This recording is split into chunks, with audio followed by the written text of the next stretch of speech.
자, 여러분 수업 계속하겠습니다. 아까 그 앞 시간에 내가 생각 안 났던 그 연구기관이 한국연구재단이라고 하는 그 재단이에요. 여기 저 현대 기아 빌딩 있는 그 동네 있는 한국연구재단. 그 교수님들은 외국 나가서 박사학위 받아오면 거기에 다 등록을 해야 되는 거예요. 아무 개가 몇 년도에 무슨 제목으로 박사학위 받았다. 그 한국연구재단의 그 상징 그 마크가 그 사과나무인데, 그 사과나무가 그 뉴턴의 집에 있었던 그 사과나무로부터 씨를 받아온 거라고 그래요. 자, 오늘 이제 4-2 시간에는 신학과 철학의 관계, 그리고 신학의 역사, 이렇게 두 가지에 대해서 공부를 하도록 하겠습니다. 자, 신학과 철학의 관계가 어떤 관계냐? 이 시간이 이제 이 과목 이름이 인문학과 신학이기 때문에 인문학 얘기를 제가 많이 한다고 그랬죠. 역사 얘기, 철학 얘기, 문학 얘기. 여러분들 학부 시절에는 이 인문학에 대해서 많이 생각하면 많이 생각할수록 좋아요. 우리 역사에서 보면 신학과 철학의 관계가 되게 다른 한쪽이 그 신여인 경우가 줄곧 있어 왔어요. 예를 들면 철학이 시녀이고 신학이 왕 또는 여왕인 경우가 있었죠. 그게 어느 때였냐면 중세시대 때였어요. 그리고 이 시대는 무려 1000년이나 계속이 돼서 말하자면 각국의 왕들이 교황이라고 하는 한 사람 앞에서 벌벌 떨었죠.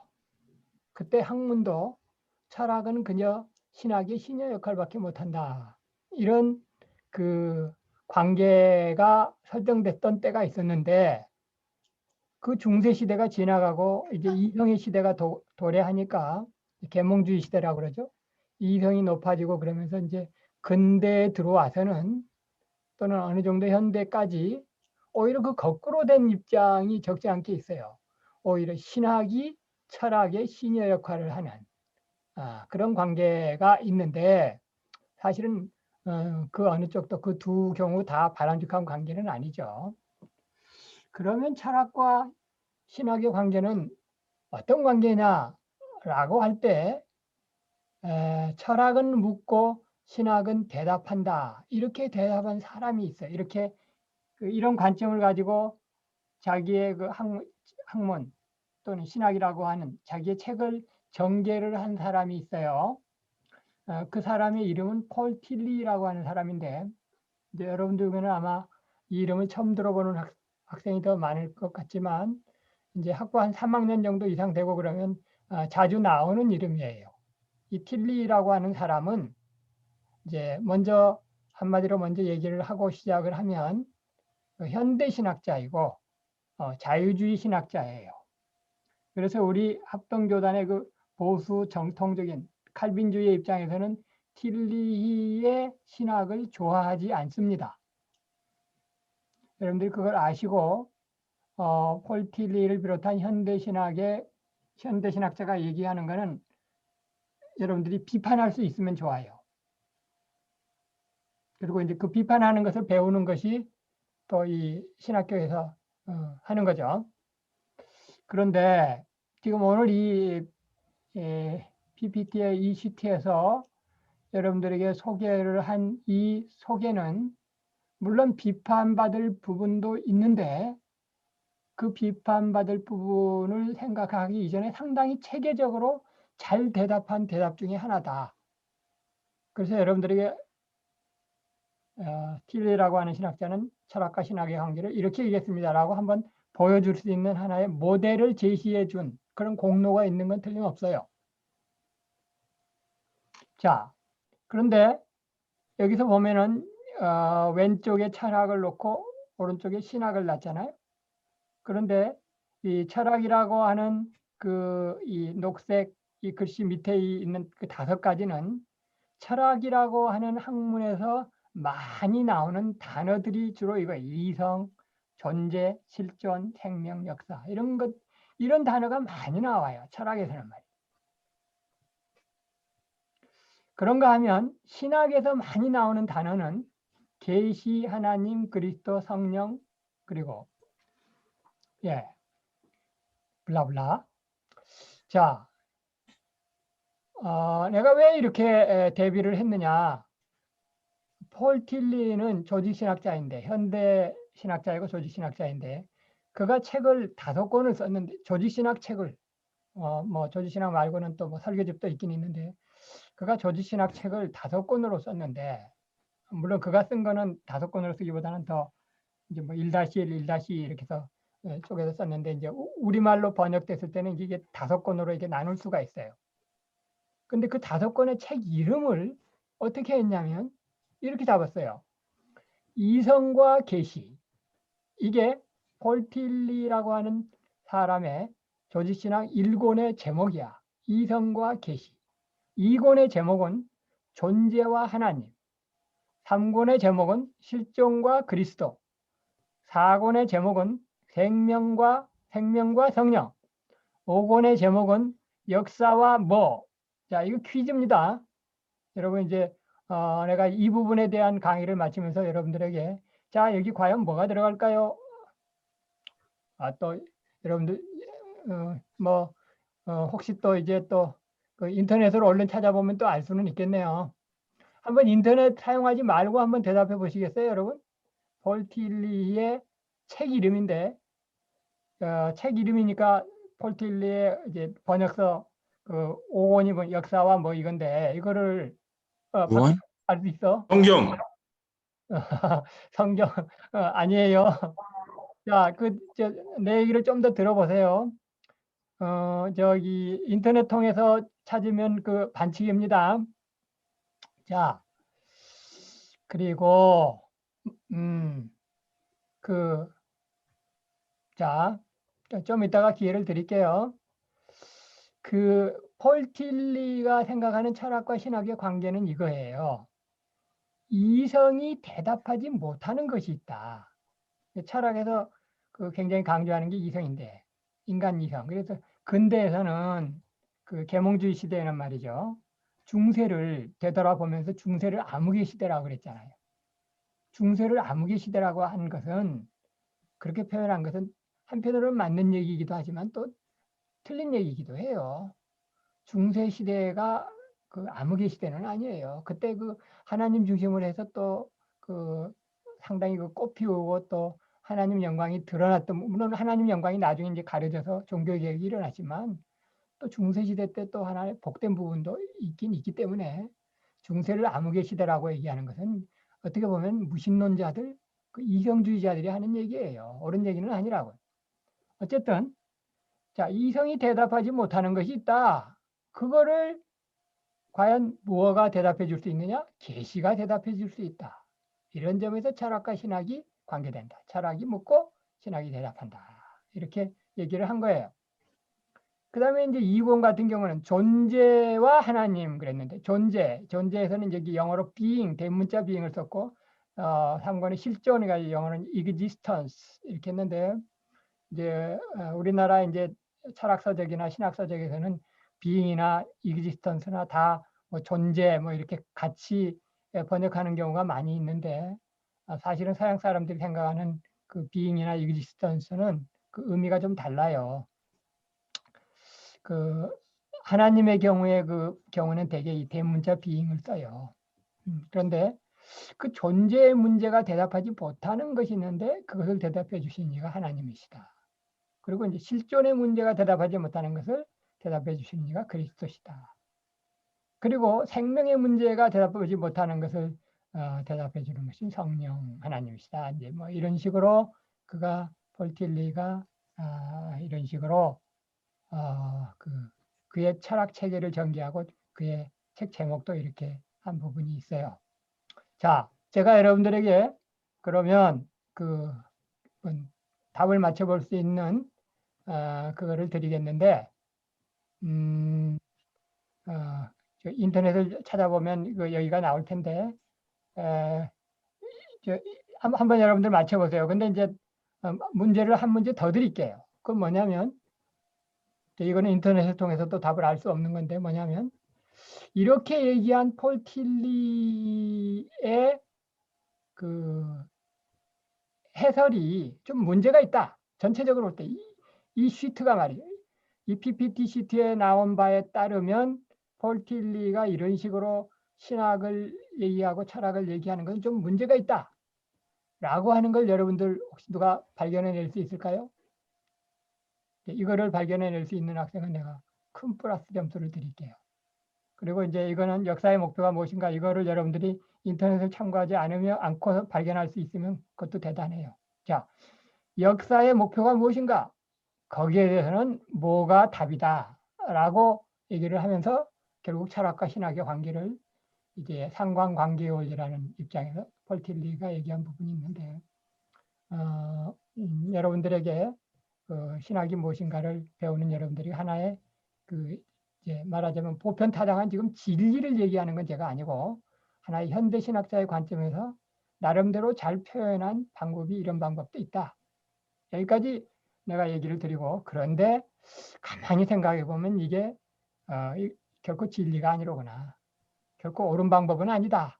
라고 하는 것까지 여러분들이 얘기를 해볼 수 있겠는지요. 자, 여러분들에게 이제 기회를 드립니다. 이 두 가지 질문 중에서 아무거나 한번 대답을 해보실래요? 누가?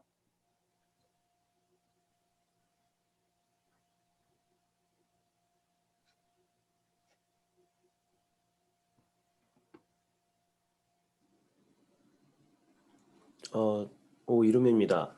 네, 이 전체 논제에 대한 거에 대해서 얘기를 하면 네, 기본적으로 명제라는 개념을 도입한 네. 것 자체가 좀 그렇다고 생각을 합니다. 아하, 하나님을 명제 단위로 엮을 수 있는가에 대한 부분부터 예, 대답이라고 했을 때 어떤 정확한 답이 정확히 주어져야 하는데 예, 하나님을 거기에 가둘 수 있는가에 대한 물음이 좀 있다고 생각합니다. 오호, 대단한 답이에요. 내가 생각하는 답에 거의 같은 얘기예요. 정답이나 마찬가지예요. 80점 내지는 90점을 줄 수 있는 답이에요. 야, 이 1학년이 학부 1학년이 이 정도 대답할 수 있다는 것은 명제라는 단어를 쓰면서 대답할 수 있다는 건 상당한 대답이 기대했던 것 이상의 대답이 나왔어요. 수고했습니다. 자, 수고했고 혹시 그러면 우리 오이름 형제 역사의 목표에 대해서도 한번 생각을 해봤나요? 거기까지 생각을 못했습니다. 예, 그래요. 자, 역사의 목표 누구 다른 학생이 대답해도 됩니다. 그 오이름 학생이 얘기한 거 맞았다는 얘기를 하고 제가 조금 더 보충 설명을 드릴게요. 여기에 보면 명제가 말이에요. 철학은 묻고 신학은 대답한다 그랬는데 그 내가 여러분들에게 쉽게 설명을 하면 그거예요. 신학은 그러면 철학이 묻지 않은 것은 신학은 대답을 못하는가?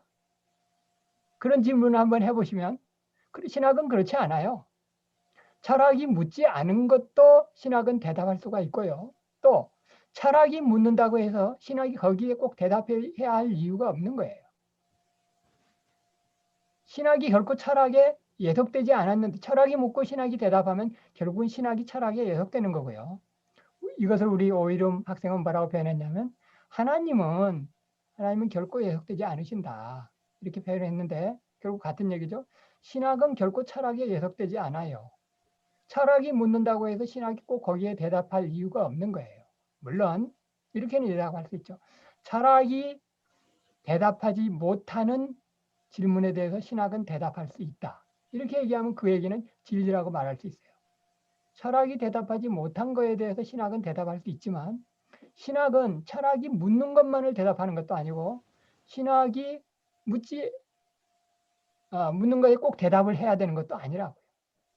그래서 폴 틸리 현대신학자의 그 명제라든가 말하자면 그 연구하는 그 신학 방법의 틀이 기본적으로 좀 문제가 있는 거예요. 그러나 그럼에도 불구하고 하여튼 나름대로 그 현대신학의 관점에서는 나름대로 하여튼 하나의 책에 있는 구성을 했으니까 여러분들에게 인용을 해드린 것입니다. 역사의 목표가 무엇인가? 자, 윤재호입니다. 인 윤재호입니다. 예, 윤지호. 언약이라 생각합니다. 언약은 아니네요. 역사의 목표는 언약이 아니야. 물론 언약도 중요한 단어예요. 우리 신학에서. 그렇긴 하지만 역사의 목표는 뭐냐면, 자, 내가 이제 대답 얘기합니다. 역사의 목표는 여기 보면은 가로가 굉장히 크잖아요. 그래서 그리스도라는 글자보다 답이 뭐냐면 6글자예요. 가로가 크죠. 작지 않고. 그 6글자는 뭐냐? 하나님의 영광? 하나님의 영광. 나라. 하나님의 나라예요. 예, 하나님의 음. 영광. 좀 맞출 뻔했죠. 역사의 목표는 하나님의 나라라고. 하나님의 영광도 어떻게 보면 틀린 건 아니지만 하여튼 그 볼테이르는 역사와 하나님의 나라라는 이름으로 그의 조지신학 5번째 책을 구성을 했어요. 자, 어쨌든 여러분들이 신학에 대해서 좀 더 이제 구체적으로 뭔가를 좀 알면 좋겠다 싶어서 제가 신학과 철학의 관계를 좀 얘기를 했습니다. 자, 다음에는 PPT는 이렇게 3개가 남았는데 이 중에서 여기 PPT만 설명을 드리고 마치도록 할게요. 신학의 역사는 여러분들이 이제 나중에 이제 그 교회사라든가 또는 그 역사신학에서 공부할 수 있는 내용을 제가 이것도 그냥 학부 1학년생이 꼭 가지면 좋을 그 부분을 큰 틀에서 제가 여러분들에게 소개를 드리는 겁니다. 자, 예수 그리스도께서 죽으신 이후 이제 신학이 이제 시작되는 거죠. 사도 요한이 예수님을 하나님으로 인식했을 때 그때부터 이제 말하자면 신학이 시작되는 건데 예수님이 죽으신 때가 AD 30년부터 33년 사이고 그로부터 이제 사도 시대가 AD 100년까지 계속됩니다. 다른 사도는 그 이전에 다 순교해서 죽고 마지막까지 남아서 순교하지 않고 살아서 활동했던 사도가 사도 요한이에요. 그때를 AD 100년이라고 보고 그 이후에는 속사도 시대가 계속됩니다. 속사도 시대란 뭐냐? AD 2세기 그러면 200년을 얘기하는 게 아니고 AD 100년부터 199년까지 얘기하는데 이때를 속사도 시대라고 얘기를 해요. 속사대는 뭐냐? 사도를 이어받은 시대. 다른 말로 얘기하면 사도들에게 직접 배운 자들. 그들이 속사도들인데 사도들에게 직접 배운 자들이 이제 여러 명이 있는데 이제 그 중에 여러분들이 아시는 이름은 폴리갑 그리고 이건 이그나티우스. 자, 혹시 들어보셨나요, 여러분? 폴리갑은 복음성가 중에서 어떤 복음성가를 만들었냐면 하나님 한 번도 나를 부인한 적 없으시고 라고 하는 복음성가가 있는데 그 복음성가가 폴리갑의 그 고백 하나님 한 번도 나를 80년 동안 부인한 적이 없으신데 내가 어떻게 하나님 부인하겠느냐 라고 하면서 순교했죠. 화형당해서 죽은 사람. 사도 요한에게 배웠죠. 폴리갑. 자, 그 다음에 이그나티우스라고 하는 사람도 말하자면 AD 2세기 때 사도 요한에게 폴리갑에게 배운 사람이 이그나티우스. 이 시대를 속사도 시대라고 하는데 이 속사도들도 대부분 순교해서 죽습니다.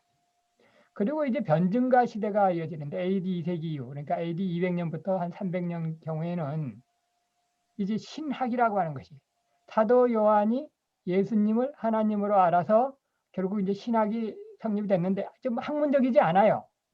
그렇지만 하여튼 신학인데 이거를 학문적으로 확 끌어올린 게 뭐냐면 헬라 학문이 들어오면서 그리스 학문이 들어오면서 그리스도를 변증하고 말이죠. 그래서 헬라의 많은 그 지식인들에게 그리스도를 변증하고 그랬던 그 시대가 있었는데 이때 신학이 그 학문적으로 세상 학문과 비해서 철학이나 이런 것들과 관련을 가지면서 많이 좀 그 철학화된 그런 시대가 변증가 시대예요. 그렇기 때문에 이때는 그 헬라적 사상이 많이 들어와서 오류가 많아요.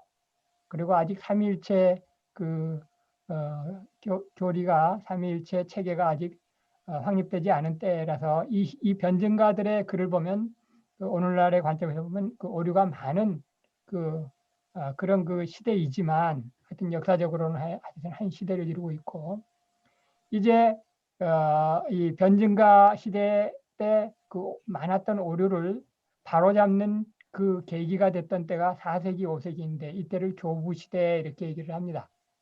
교부시대. 여러분들이 알고 있는 뭐 그 예를 들면 어거스티누스.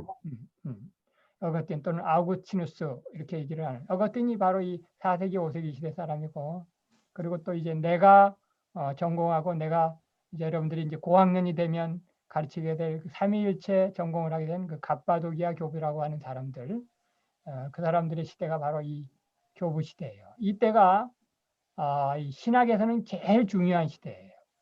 왜냐하면 오류가 바로 잡아지고 이때 신학의 시기에서 가장 중요한 것이 이때 삼위일체론, 기독론 이런 것들이 다 형성이 되고 거의 완벽 우리가 오늘날 알고 있는 그 삼위일체론이란가 기독론에 대한 부분이 거의 바로잡힌 시대가 교부 시대가 되는 것입니다. 그리고서 이제 중세 시대로 이어지는 이때는 로마 카톨릭이 득세했던 때이고 하여튼 1000년 또는 그 이상을 이어갔죠. 그리고 이제 여러분들이 알고 있는 루터가 나타나는 시대가 루터가 1517년에 종교개혁을 일으켰고 루터 이후에 이제 뭐 종교개혁 이후에는 뭐 근대 현대로 들어오면서 여러 가지 사조가 계몽주의, 뭐 경건주의 이런 사조들이 다 있게 되는 건데 그런 것들은 여러분들이 이제 뭐 역사 시간에도 배울 수 있을 것입니다. 이 신학과 관련해서 중요한 고백이 있었던 것은 웨스트민스터 신앙 고백이 만들어졌던 때가 1647년인데 신학에서는 특별히 우리 정통주의 신학에서는 이 웨스트민스터 신앙 고백을 굉장히 중요시 여깁니다. 그래서 여기다가 별도로 저기를 했고 그래서 그 앞부분에서 여기 교부 시대에 해당하는 부분 있잖아요. 4세기, 5세기에 해당하는 그때 이루어졌던 그 시대에 세 가지 그 교부 시대 때 뭐 공의회라든가 이런 얘기는 뭐 내가 지금 뭐 오늘 강의를 좀 길게 하지 않기 위해서 그냥 생략하도록 하겠고 하여튼 그 4세기, 5세기 때 교부 시대 때 중요한 회의가 여러분들이 이거는 좀 알면 좋을 것 같아요. 세 가지가 있었는데 그 중에 하나는 니케아 공의회라는 거, 콘스탄티노플 공의회라고, 칼케돈 공의회라고 하는 것이 세 가지가 있었어요. 각각 325년, 381년, 451년. 그러니까 4세기, 5세기잖아요. 거기서 뭐가 결정이 됐느냐? 니케아 공의회 때는 아들도 성자도 하나님이시다라고 하는 사도 요한이 고백했던 것을 니케아 공의회에서 니케아라고 하는 그 터키 오늘날 터키에 위치해 있어요. 니케아도 터키, 콘스탄티노플도 지금은 이스탄불이라고 해서 터키에 있고 칼케돈도 지금으로 얘기하면 터키. 성경에서는 소아시아라고 하는 지역에서 말하자면 동방의 교부들과 서방의 신학자들이 모여서 말하자면 그 공통의 의견 접근을 본 내용이 있는데 AD 325년에는 성자도 하나님이시다. 이제 요한복음 그 사도 요한이 얘기했던 거.